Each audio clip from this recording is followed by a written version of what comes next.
What if I told you the way it has always been done is not the best way? Facing your fears will change your life. The passion behind this journey is merging two separate worlds into one with the goal of creating value and awareness for a better life.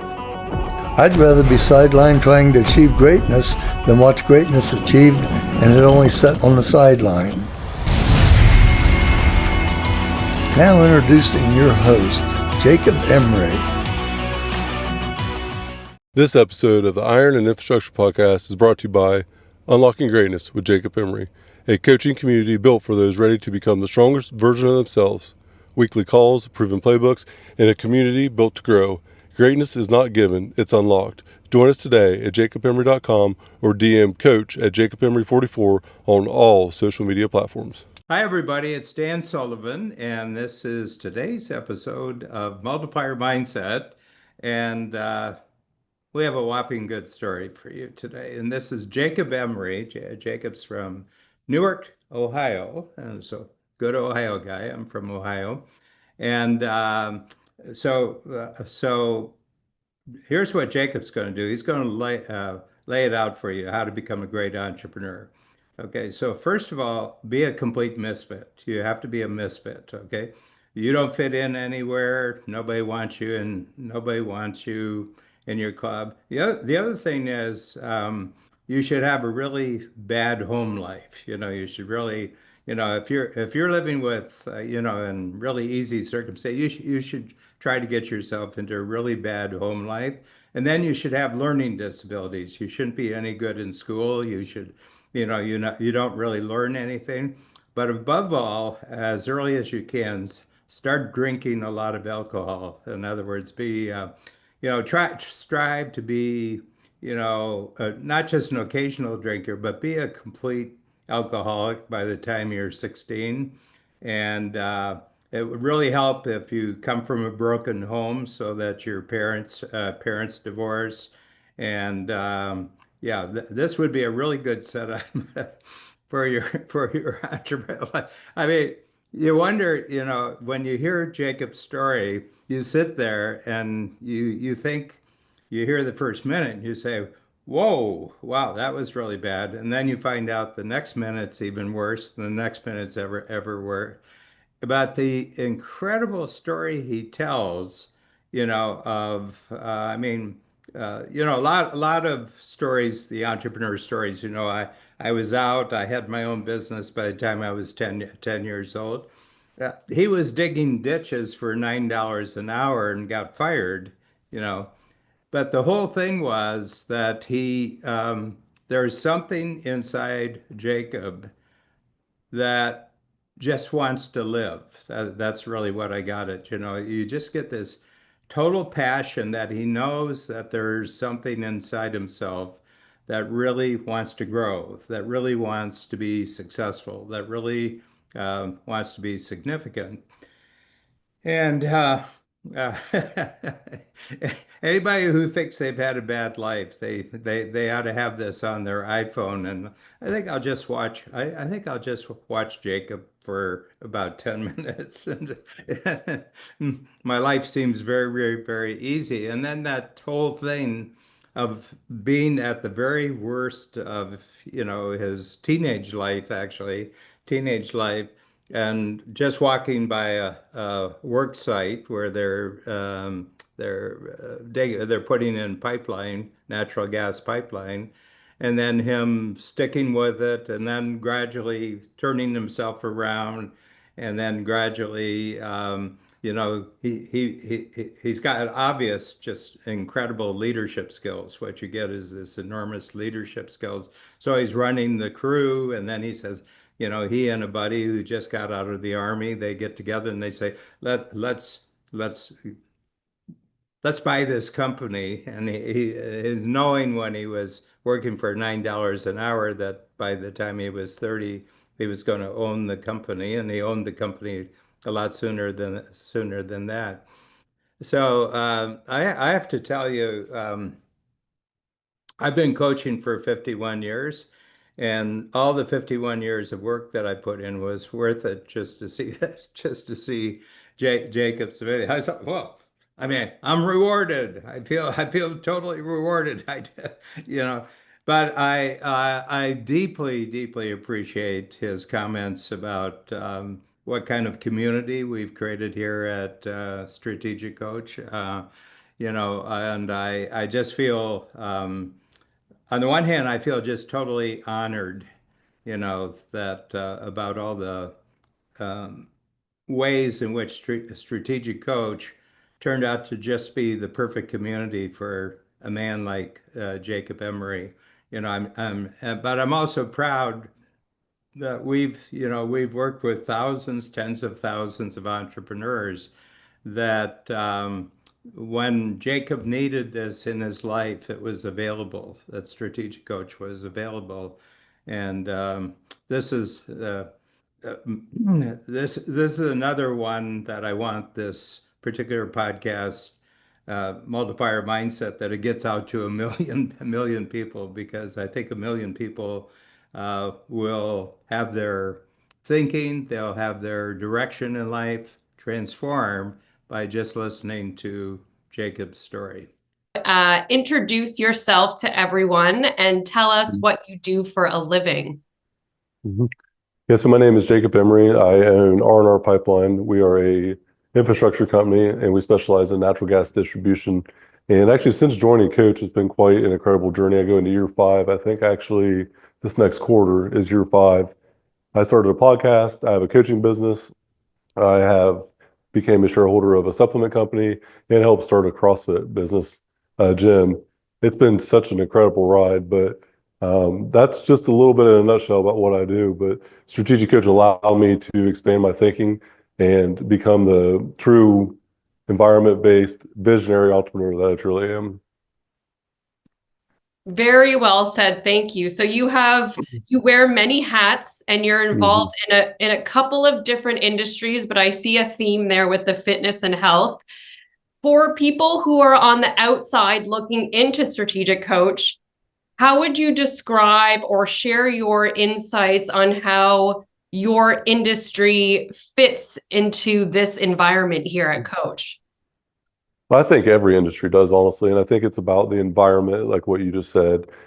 The environment and Coach is second to none because you are who you are, and it's okay to be there and be who you are. You don't have to fit in a box. There is no bureaucratic box to be put in. Everybody is open and honest and truly cares about getting better. It's growth-minded. It's like-minded visionary entrepreneurs. I thought that I was an outcast my whole life. I thought something was wrong with me. I didn't fit in. And now when I get to Coach, I just see this massive environment of growth-minded individuals who don't have a box at all in life. I think it's every industry, honestly. What it's done for me is it's allowed me to merge my two true passions. So from a young age, I enjoyed running heavy equipment. I enjoyed the power of the iron, building, tearing things down, moving earth. It was something I was passionate about, and I started doing that when I was like 5 years old. I actually have a video of me running a track hoe at 5 years old that my feet can't hit the floorboard. I can barely reach the levers. And so it became an original passion of mine. And then the other one was the fitness. So I had issues growing up and I was overweight and insecure. So I turned to the weights. Strategic Coach has allowed me to merge the iron from the heavy weight and the heavy equipment. And now I have the podcast called the Iron Infrastructure Podcast because the iron built my personal and professional infrastructure. Without Coach, I would have never been able to visualize and manifest and make something a reality. The tools, the time management, everything that I had throughout my life was chaos.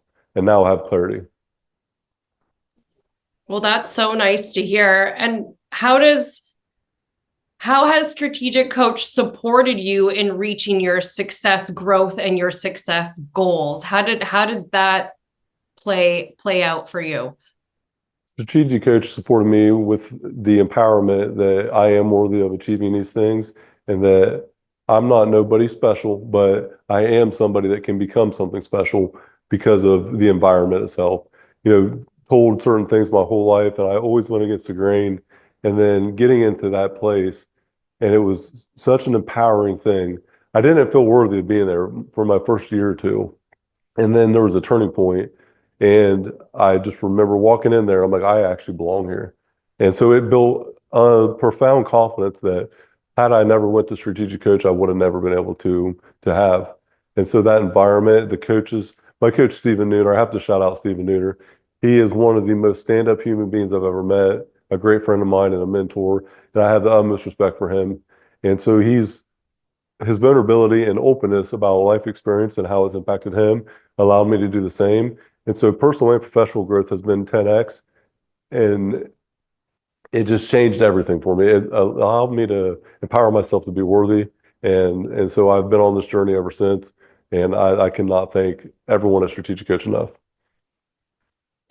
Well, I love that. I mean, I love Stephen Nooner too. He's just so amazing. Anytime I get to have a conversation with him, you feel so like he's so real and down to earth and open, and you feel instantly uplifted. So you are like so lucky to have him as a coach. I wish he could be a coach for me. But I read your the transformation story portal that you submitted. Thank you so much for that. I appreciate how honest and vulnerable you're willing to be.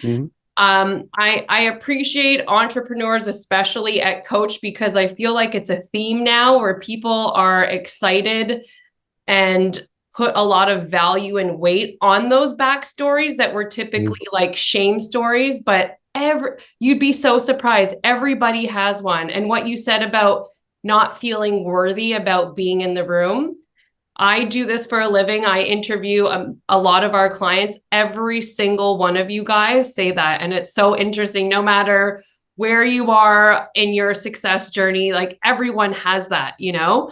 So I'd love to go back to the beginning and talk about your journey and how you became an entrepreneur, because I think there's so many people out there who might be in those shoes right now, and they hear your story and it's everything to them. So that's who I want to serve.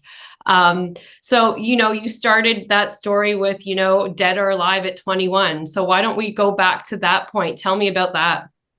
Yeah, so it started Dead out or in rough. jail. Yeah. Dead or in Sorry. jail, yeah. So dead or in jail by 21 was my ceiling of success in high school. I was a troubled kid who was insecure and overweight. I just didn't fit in. And I remember feeling like something was always wrong with me. I didn't fit in anywhere. I struggled in school.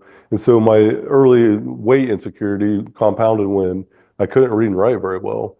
So I carried this insecurity for years. And actually, if I'm being transparent, probably 4 or 5 years ago, did I truly get rid of it?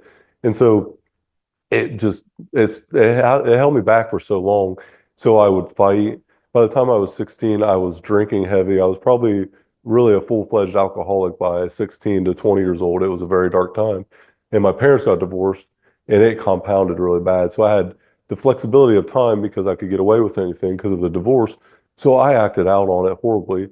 I barely survived high school. And I remember one day I was 16 years old. I pulled out of the school that I went to. And as I'm pulling out, I go get my truck and I open up a beer after school. So at 16 years old, this paints the picture pretty well at who I was. I chug a beer, and as I'm chugging a beer, I leave the school that day, and R&R Pipeline was actually outside of the school digging in a gas line. And so as I pass there, I have this really distinct gut twist that just says, you're going to own this company one day. So I said that I'm going to own this company one day. I'm going to own this company one day. And I graduated high school in 2007. So that moment happened a couple years before I graduated. And it was so vivid and real. I'll never forget as long as I live. So I graduated high school in 2007. And a couple years into the workforce, I go to work at R&R Pipeline. A couple years in, I'm going absolutely nowhere. I'm still at $9 an hour. That's where I started at, $9 an hour with a shovel in my hand in 2007. And I fit in that environment of rugged construction worker, just wild and out of control. So the environment that I had just left actually compounded and got worse because now it's not kids doing it, it's adults doing it. So I would just got sucked into that environment, and then enough was enough. And I was laid off of work one winter, and I was at the old school gym, which is the gym that I train at every day now. And I'll never forget, one of my best friends and a mentor of mine said, "What the hell are you doing with your life? What the hell are you doing with your life?" And I knew right in that moment, I'm not doing anything. Dead or in jail by 21 is more than likely my reality if I don't make a change. And that was about 20 years old.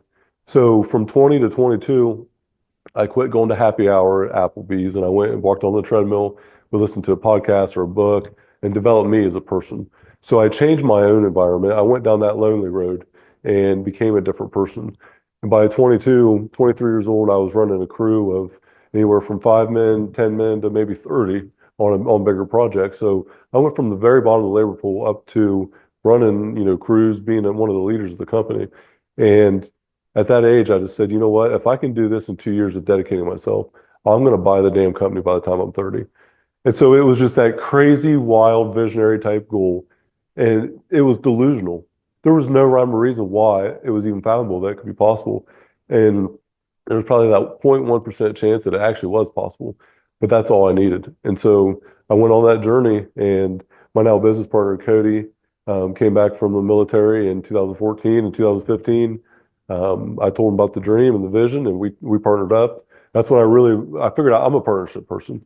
I know that I can expedite the journey for myself and for the team of people that I care about by being that partnership person. So we became business partners, or committed to that dream at that point. And May 24th of 2019, 407 days after starting the journey, we bought the company. And so that was like my win. For the first time in my life, I won. My whole life, I had lost. I had been the person everybody else said I would be. And everybody was right about me 99% of the time. The outside world was 99% of the time right about me.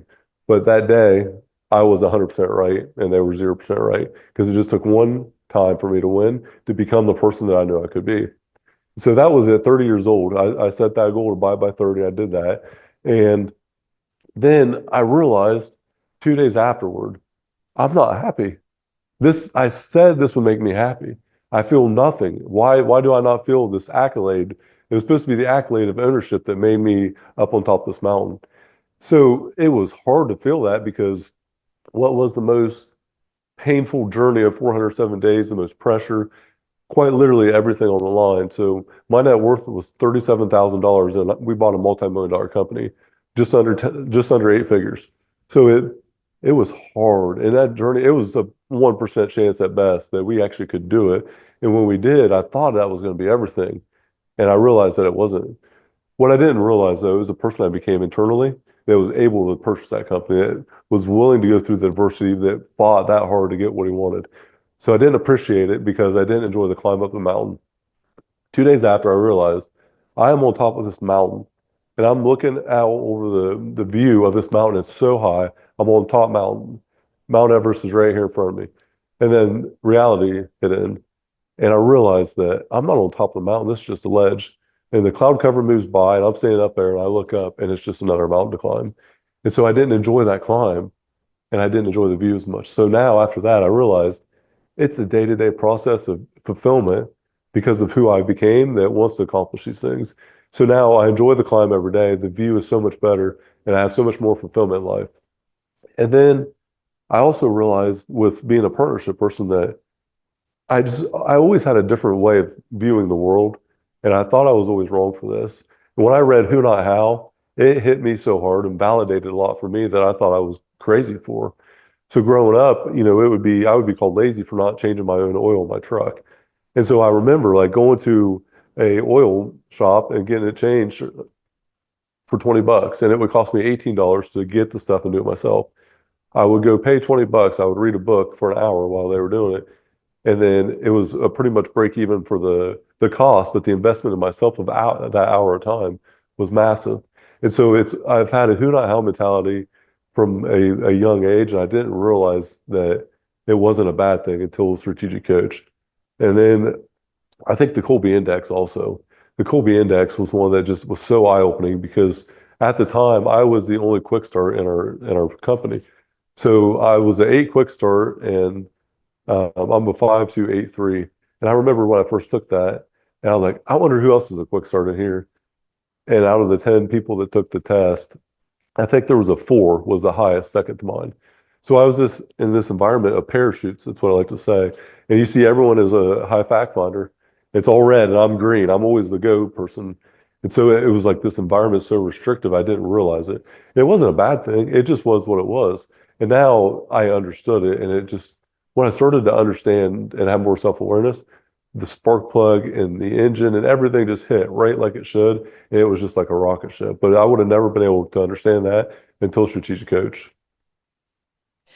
Now, for people who are listening to this and they don't know what the who, not how reference is, in 10 seconds, can you quickly explain what who, not how is? When a project comes up or anything comes up, don't look at how do I do this thing? Who can do this thing that's excellent at it and loves to do it? Fantastic. And just to make that a full sentence, can you just say who, not how is, and we can edit it? So who, not how is finding the right who for a project, and not how can you do it, but who can actually do that project. Fantastic. Thank you, Jacob.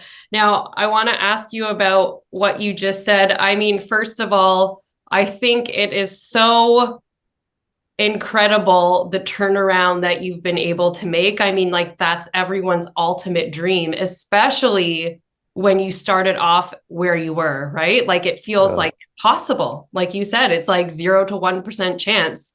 So congratulations on that. That's huge, man. I love your story.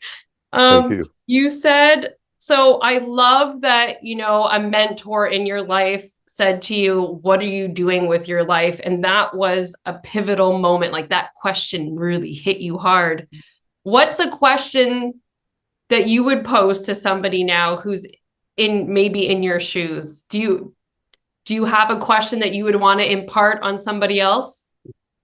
Yeah, a question that I love to ask other people is, what do you want out of your life? What's a perfect day look like? So if tomorrow you wake up and you have all the money in the world, you have all the time in the world, what do you do with your day?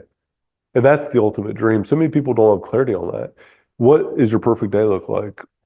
When you understand what a perfect day looks like, then you understand what you want, what you desire in life, and then you just got to go earn it. You got to go get it. And so it sounds so simple. It is that simple, though. Just figuring out what you love to do, who you love to spend time with, the amount of money that you need, and what fulfills you as a person with the relationships you have. It's the 4 freedoms. And everything that I set goals around today, my ultimate goal was to fully live within the 4 freedoms by 40, so 4 years from now. And so life is pretty simple. You just have to get crystal clarity about what you want out of it. And what's your advice for people? And I mean, this goes across the board, no matter where you are in your life. We, from time to time, face things that do feel impossible.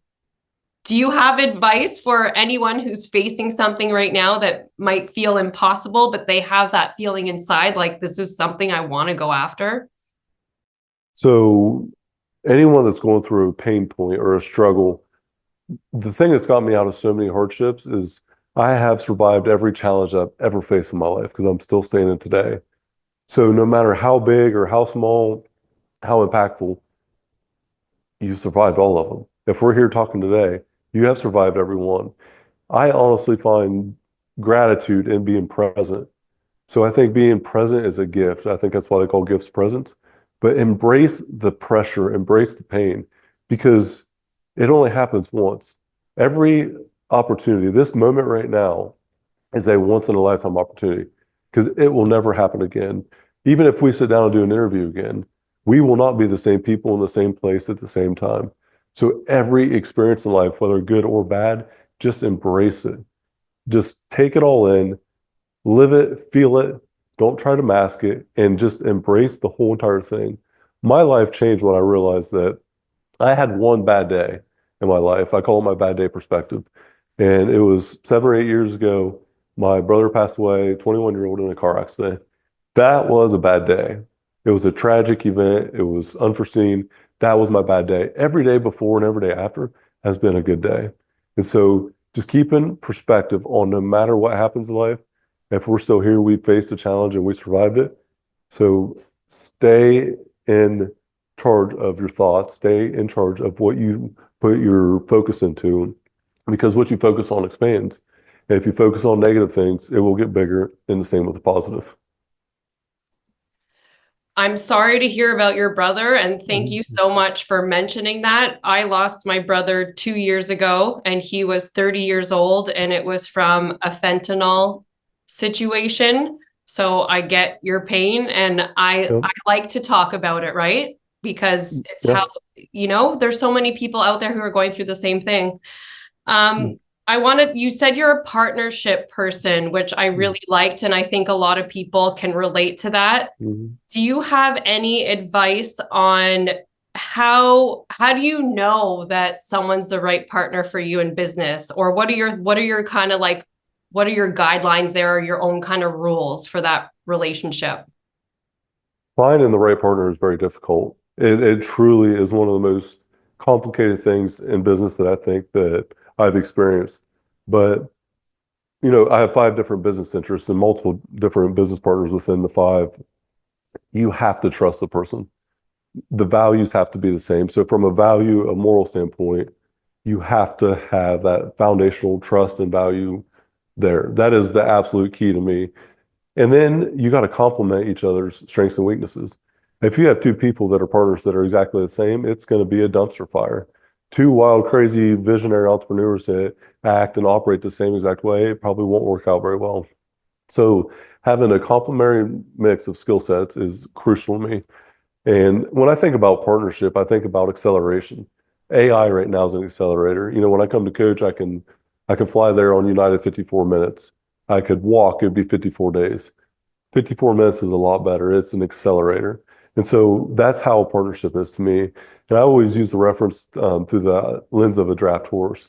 A draft horse by itself can pull 8,000 pounds. So basic logic will tell you that 16,000 pounds would be 2 draft horses. But if you have 2 draft horses that are in sync, that are going the same direction, pulling together, they can pull up to 32,000 pounds. And that is how I look at partnerships.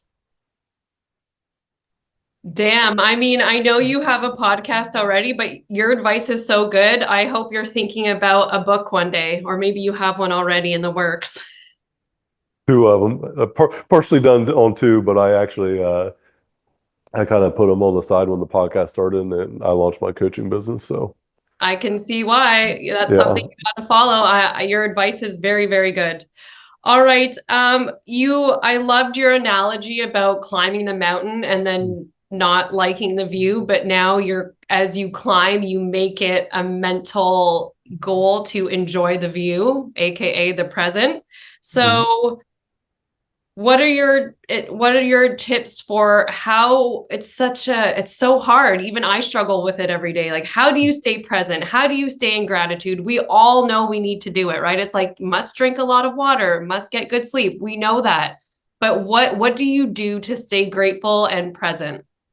I have 5 non-negotiables every day. I call it my coaching program's Unlocking Greatness with Jacob Emery. I think everybody has greatness inside of them. And I have the standards of greatness that I follow every day, and I have for a long time, that allow me to do the things I need to do to be present. It's been a lifelong struggle for me, myself. I am so future focused sometimes I don't even know what's right in front of me. And so my 5 standards are: no snooze. You don't hit the snooze button. You wake up when you need to. So that is a mindset of, you set a priority by setting an alarm clock. You get your ass out of bed and go do what you're supposed to do.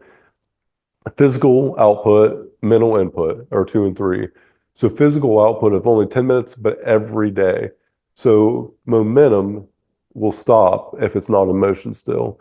And you have to keep that thing in motion every day, or else that momentum slows down. I used to be a 5-day a week, 2 weekend, off on the weekends, and then start back on Monday. You lose so much momentum by stopping and not continuing to carry on every day, even if it's a minimal dose. So 10 minutes a day of physical output and mental input. What you focus on expands, so you have to focus on good things to expand your mind in the way you want it to go. Because if you don't, it's really easy to get sucked into the media and the negativity in the world. So 10 minutes of each: physical output, mental input. And then number 4 is track and attack. You have to track your progress. If you don't track your progress, you can't manage what you can't measure. So you have to track everything that you do, that you're working toward a certain, outcome. And then you got to attack every day, but not attack every day as in like a violent thing, but attack every day with purpose, with passion. Be intentional about what you put your attention into. Because for me, I used to try to have balance in my life, and I realized that I am so imbalanced in life, trying to get balance is not even feasible for me. So I don't focus on balance, I focus on attention. So I'm very intentional about what I put my attention into, and that allows me to be present in the moment regardless of what I'm doing. And to second on that, the entrepreneur time system, absolutely game changing.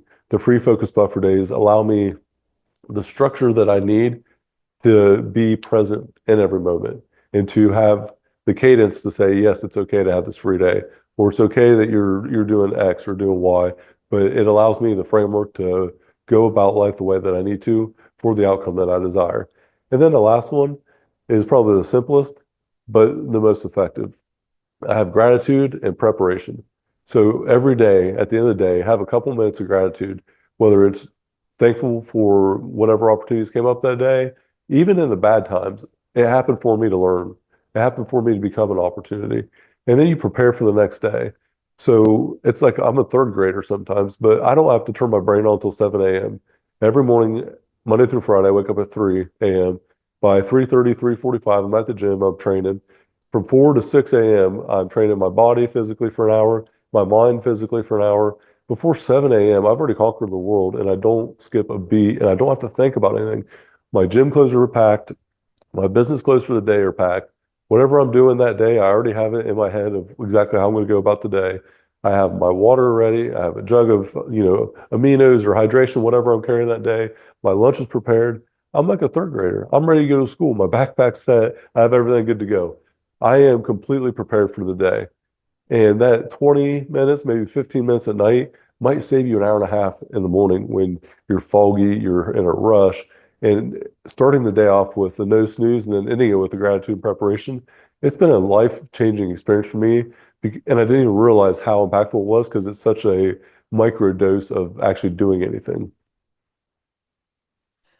That's fantastic. Well, thank you for being so generous with all of your knowledge and your tips. I mean, that's what we're known for here at Coach is just, people are like, my God, you give away so much value. Aren't you worried about giving it all away? And we're like, no, we want to help and share. So thank you for that, for being so generous.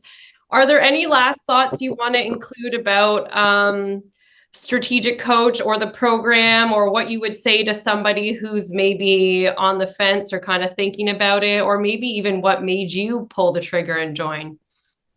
My attorney, Jim Havens, I called him for a business development question one day, and I'll never forget, I was in my truck in the parking lot at R&R Pipeline, and he's like, holy shit, Jake, you're ready for Strategic Coach already? And so I called about a question, and he told me he was in one of Dan's original work groups 25 years ago. It was a very long time ago.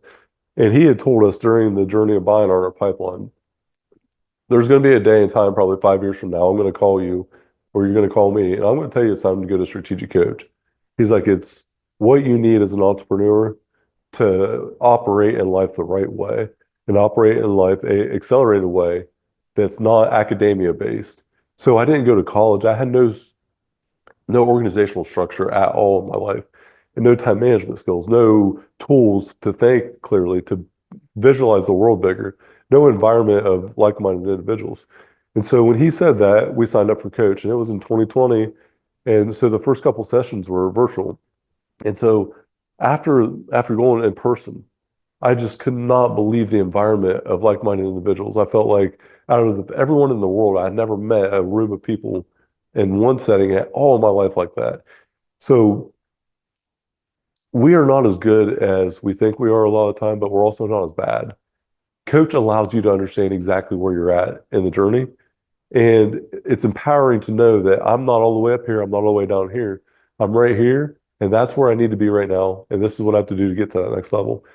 And the environment of like-minded individuals, I've said this time and time again, I cannot be more thankful for that opportunity. I will be in Strategic Coach as long as I live, even if I don't have entrepreneurship anymore in my life, which that'll never happen. But I would just go, I would pay the money and go to the workshops just to think bigger. It is that powerful. And the tools, the time management, the thinking about your thinking, the impact filters, it creates so much clarity in a brain like mine that is nothing but chaos. I recommend it for anybody who has the entrepreneur spirit, because I can guarantee anyone that's on that journey, especially at a young age, you're probably pretty chaotic in nature. What you think is accomplishment is really just a lot of activity. To me, action does not equal accomplishment. I've seen a lot of people do a lot of things, but they just ended up burning a hole in the ground because they were spinning in a circle. I always reference the bureaucratic hamster wheel. I don't know if Dan references that or how he says it, but the bureaucratic hamster wheel to me is what I used to be on. And that is showing up every day, being miserable at everything you do, going home, miserable at your home life, miserable before you go to bed. And it's not living your true dream. Dreams are like fingerprints, they're individual to us all. No one else has the same dream. We all have unique dreams. You have to go after your dream and you have to chase it. And if you want to find it, I promise you, Strategic Coach will get you there. Is there anything else that you'd like to sum up or add that you think is important for people to know, either about you, your businesses, your journey, anything we haven't covered? So there's a stage in life where it's kind of about you. You have to find your way. And you don't know what way that is. You don't know where way you're going. For myself, I'm here to serve others now. And I'm proud to be able to say that. I'm humbled to be able to say that. I told you earlier about the 16-year-old kid that said that will be my company one day. I had a paradigm shattering moment probably a year and a half ago. So almost 20 years after that moment, I go back to the same school that I attended that day that I had that vision. I walk into the school to speak to an aspiring leaders class.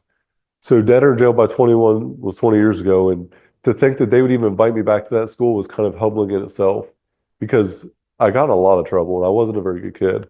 So I get the invite to go back to speak to the kids. And as I'm sitting there, I'm walking into the school again. And I had the same stomach twist that I had at 16. I had no idea why.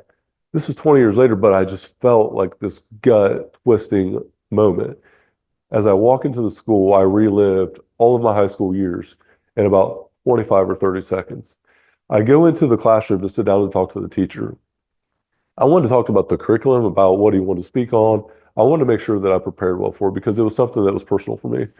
As I sat down, I jolted out of the chair so hard that the teacher actually asked me, "Are you okay?" And as I sat down, I just jolted really hard. I looked out the window and I had a flashback. I was sitting in the same seat that day at 16 years old that I had that vision at 35 years old. And that same seat that I was asleep in class that day, I was asleep in class. I go drink a beer at 16 years old. That's going to be my company one day.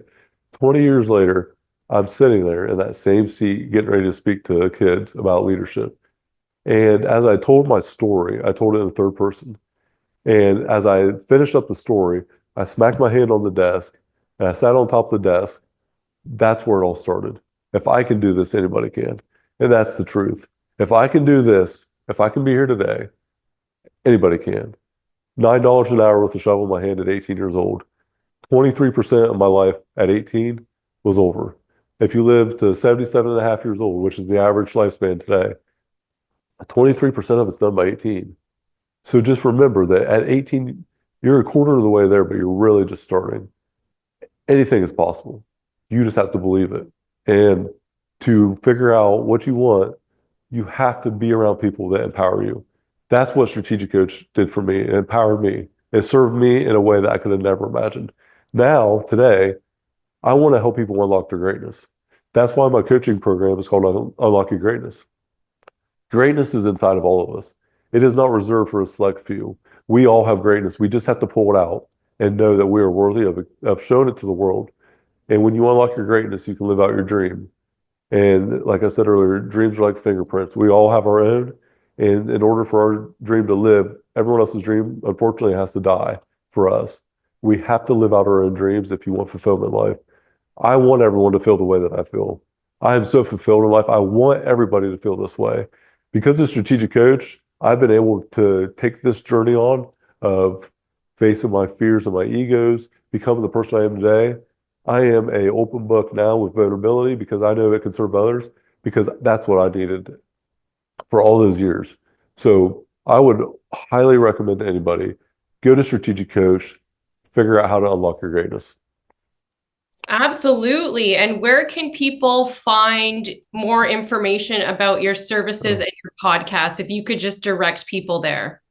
JacobEmery.com. It has everything on there. If you scroll to the bottom of the page, it has all my different business interests linked. The podcast, you can sign up for the coaching. It's all there. Jacob, I am absolutely blown away. Thank you so much. All I can say is damn. That was that was so good. I'm inspired. Thank you for leaving me on this high note. I know our viewers are going to get so much out of this. We have an audience of over 2 million listeners, so you're going to hit home with a lot of people. Awesome. Thank you. It was an absolute honor. This episode of the Iron and Infrastructure Podcast is brought to you by R&R Pipeline Inc., an infrastructure company. Join our team today at rrpipelineinc.com